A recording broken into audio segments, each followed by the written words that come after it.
Um grande alemão, encharcado, o sobretudo ainda pingando, inclinava-se sobre a carta detalhada das estradas secundárias, linhas de retirada cuidadosamente marcadas em lápis azul e vermelho. Ao redor, italianos e alemães falavam baixo, nervosos, tentando acreditar que ainda havia espaço para um recuo organizado. Do lado de fora, porém, a realidade já era outra. Em trilhas estreitas, pouco visíveis, cruzando vinhedos devastados e bosques sombrios, pequenos grupos de soldados com uniformes verde-oliva e o emblema da cobra fumando, costuravam a noite.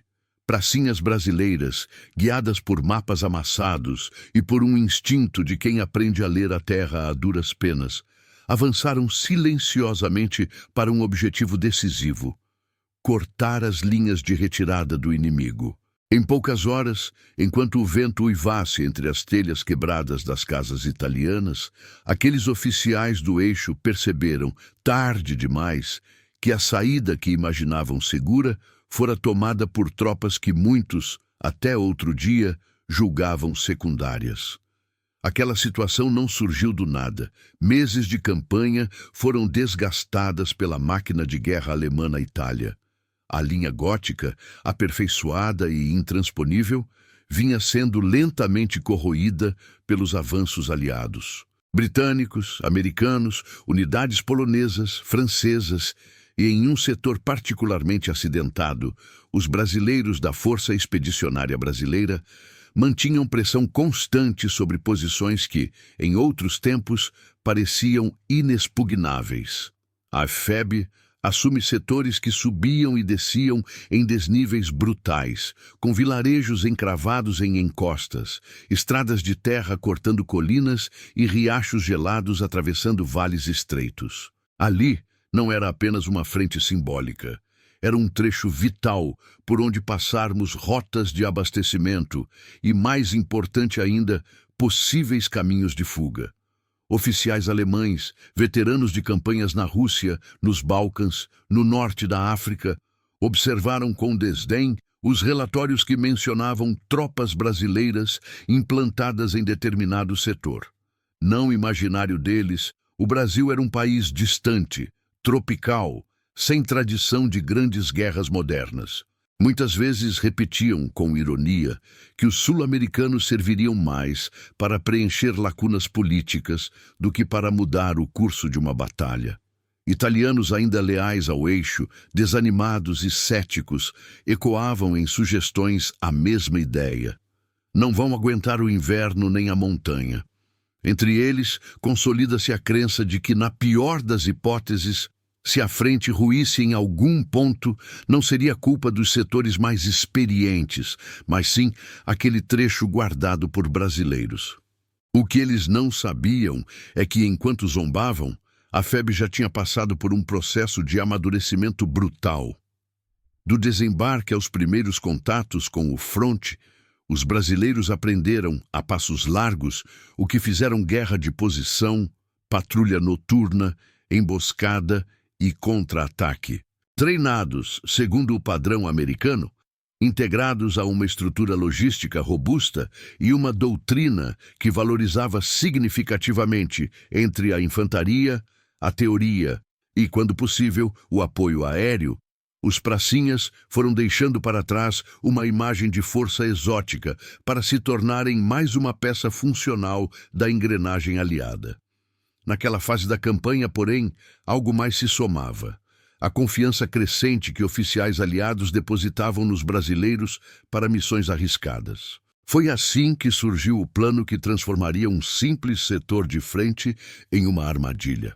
Informações colhidas por patrulhas de reconhecimento, interceptações de rádio e relatos de civis italianos mostravam que uma determinada unidade do eixo contava com uma rota de retirada relativamente segura. Uma estrada estreita, serpenteando por entre colinas, ligando um vilarejo principal, ainda em mãos inimigas, a uma série de entroncamentos que desembocavam em uma região mais ao norte, onde outras posições defensivas aguardavam.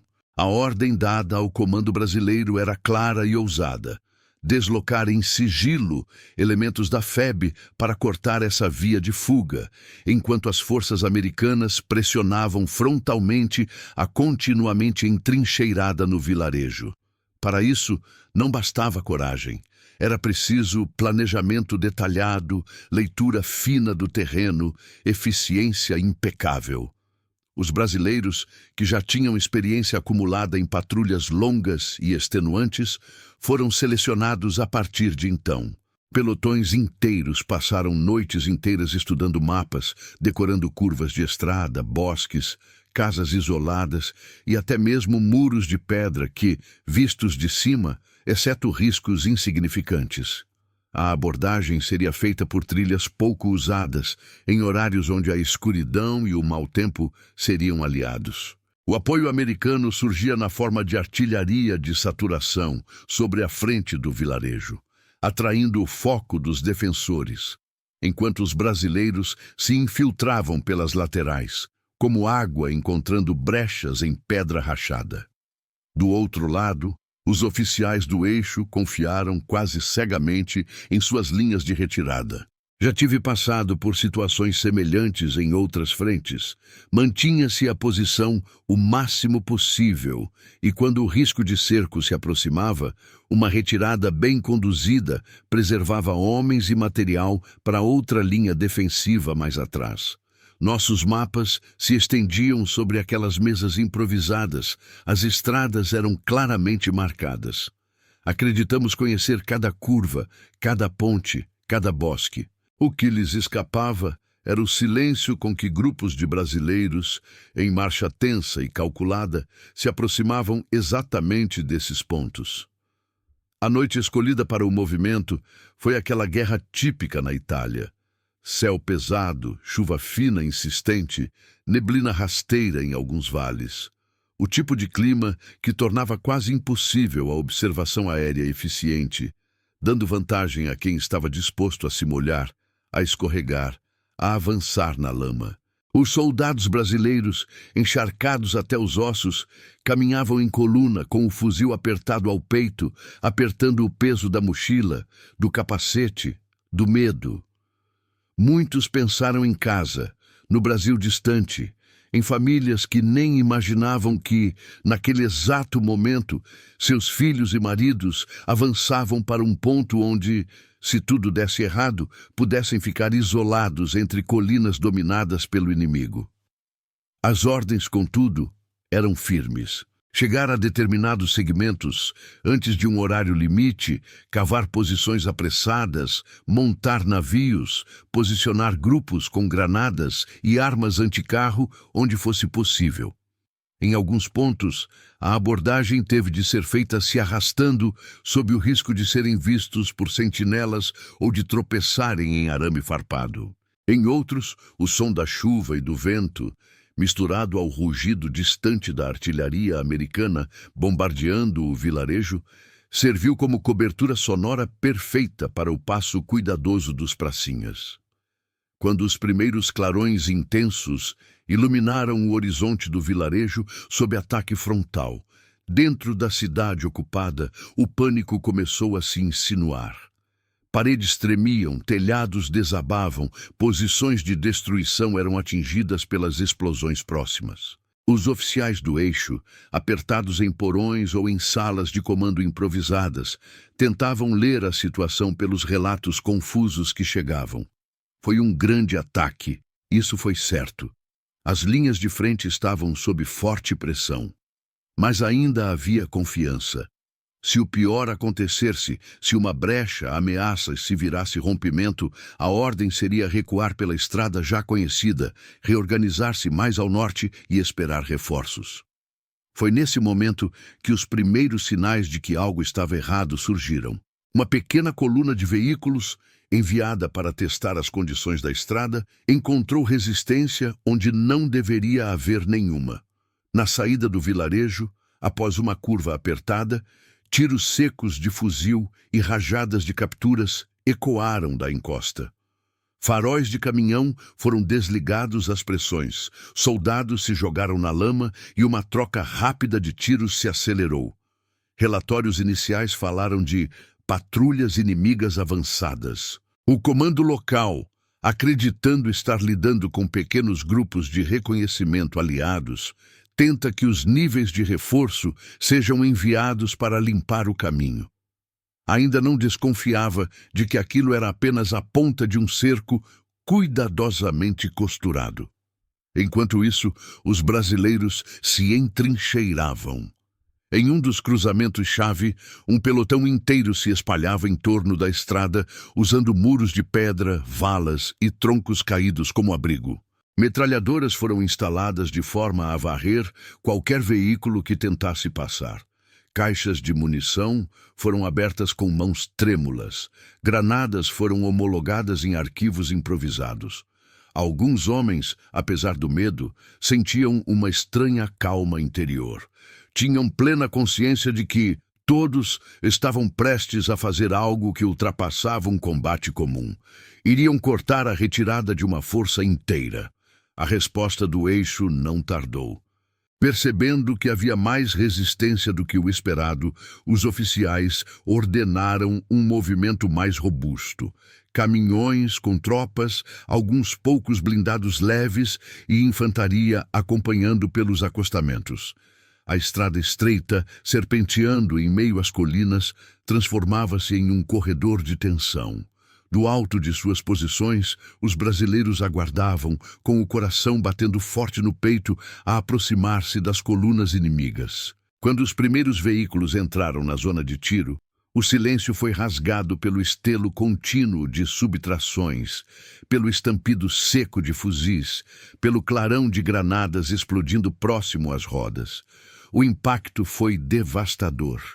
Veículos se chocaram, tentativa desesperada de dar marcha a ré em espaço apertado. Soldados caíram na lama, tentando procurar cobertura onde quase não havia. Do interior dos caminhões, gritos em alemão e italiano se misturavam ao barulho de motores engasgando sob fogo.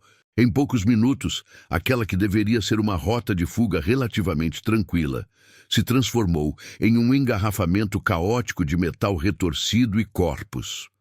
Nas rádios do eixo, mensagens truncadas começavam a chegar ao comando. Estrada bloqueada, resistência forte, fogo pesado. Dentro do vilarejo, o maior de sobretudo encharcado, vendo as notícias piorarem, sentir o estômago afundar.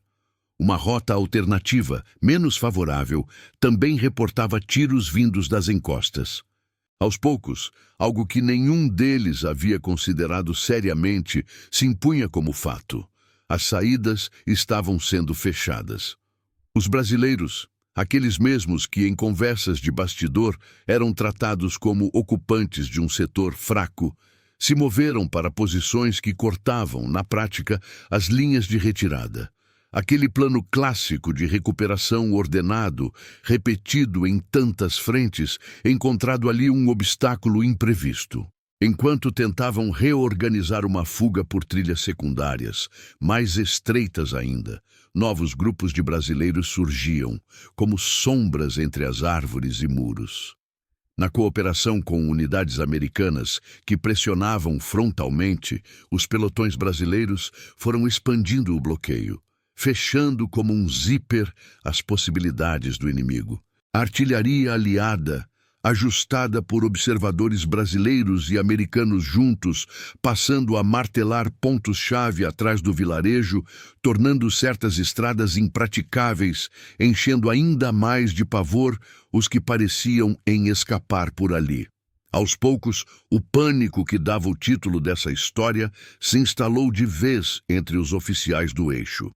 Não se tratava apenas do medo físico da morte iminente sob bomba ou bala.